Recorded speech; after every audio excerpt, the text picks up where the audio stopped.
Құрметті халайық, Тоқаев 73 жасқа толды. Байқадыңыздар ма? Бұрын Назарбаевтың тұсында мереке дейсіз ба, жиын дейсіз ба, шетелден әнші шақырып, енді бір Назарбаевтың туған күнінің тұсында Астана күні дейсіз ба, я? Қандай аста төк жиын болатын еді. Күнделікті жаңалық оқып жүретіндер болмаса, Тоқаевтың бүгін туған күні екенін кім біліп жатыр, ойлап қараңыздаршы. Тіпті бірнеше мемлекеттің басшысы құттықтаған. Болды. Аста төк жиын, шетелден әнші шақыру, бюджетті сарқу, оңды солды шашу сияқты нәрселер жоқ. Бұның өзі қуантарлық нәрсе. Тоқаевтың бұл қалыптасқан мінезі деп айтсақ болады. Оның отбасында осындай дәстүр қалыптасқан екен. Қарапайымдылық.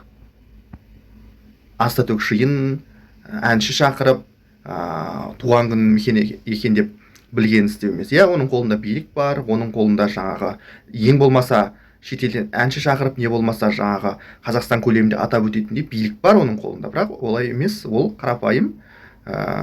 Халықтың қазір кім біледі, ойлап қараңыздаршы, Тоқаевтың бүгін туған күні екенін кім біледі? 70 жасқа толып жатырғанын кім біледі? Бұның өзі Тоқаев пен Назарбаевтың арасында айырмашылықтың жер мен көктей екені, екі мемлекет басшысының да ұстанатын жаңағы әдіс тәсіл дейміз бе, ел басқару мәнері өзгеше екенін көрсетіп отыр. Тоқаев 2019 жыл билікке келгеннен бастап Қазақстанда неше түрлі өзгерістер болды. 2019 жыл 19 наурызда Тоқаев билікке келгеннен бастап ойлаңыздаршы, пандемия, коронавирус әлемді дүр сілкіндірген. Одан кейін Ресей-Украина соғысы, қаңтар оқиғасы,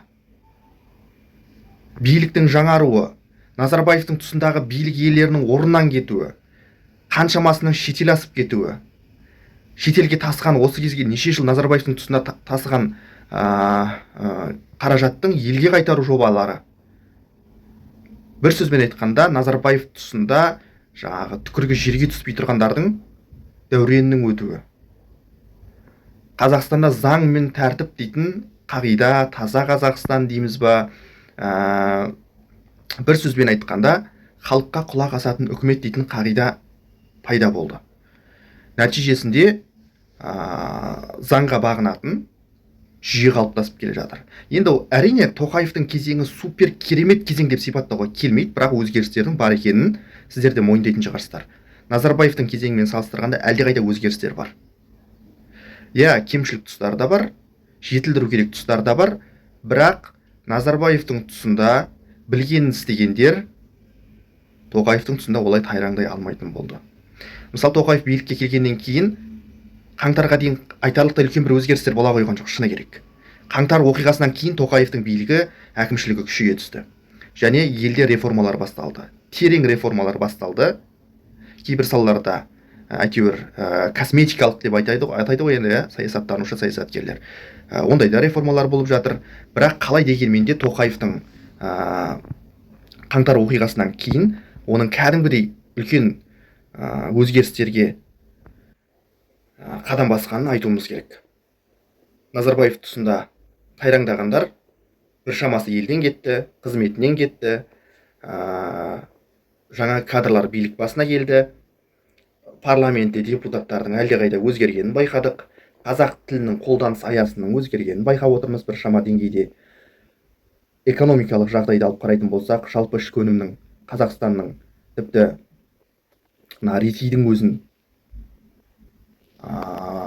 Ресейдің өзінен озып кеткенімізді әлемдік ақпарат құралдары жарыса жазған болатын, жалпы ішкі өнім, жан басына шаққандағы жалпы ішкі өнім бойынша. Енді айта берсе, жетістік те бар, кемшілік те бар. Тағы да айтамын, Тоқаевтың кезеңі керемет кезең деп, керемет бір жаңағыда мінсіз кезең деп суреттеу дұрыс емес болар. Өйткені бұл барып тұрған жағымпаздық болады, бірақ өзгерістің бар екенін мойындауымыз керек. Өйткені Назарбаевтың тұсында білген істеп тайраңдағандар биліктерінен кетті қаншамасы. Бұл шында да Қазақстанда өзгерістің басталғанын көрсетті.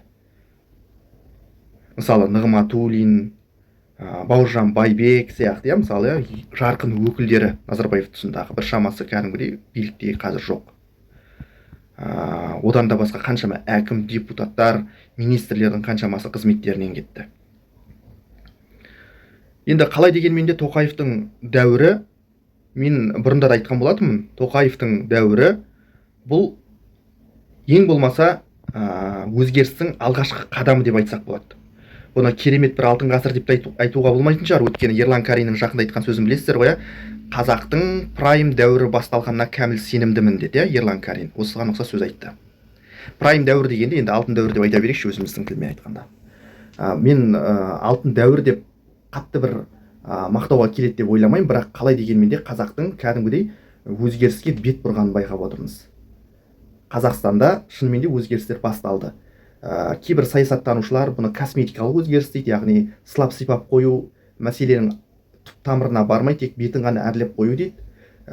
Әрине кейбір салаларда түбегейлі өзгерістер болып жатыр, кейбір салада жай ғана өзгерістер болып жатыр. Енді қоғамды да тыныштандыру үшін шығар бұның өзі. Қалай дегенмен де Тоқаевтың дәуірі әлемдік аласапырамен тұспа-тұс келіп отыр. Ойлаңыздаршы, 2019 жылдан бастап 2022 жылға дейін айтарлықтай үлкен өзгерістер болған жоқ. Қаңтар оқиғасынан кейін Тоқаевтың әкімшілігі қатты күшейді, реформаларды қолға алды.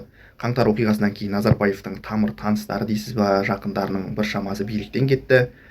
Билікке жоламайтындай болды. Біраз уақыт байқап отырсыздар өздеріңізде. Шетелге шығарылған қаншама қаражаттарды елге қайтару процесі басталып кетті.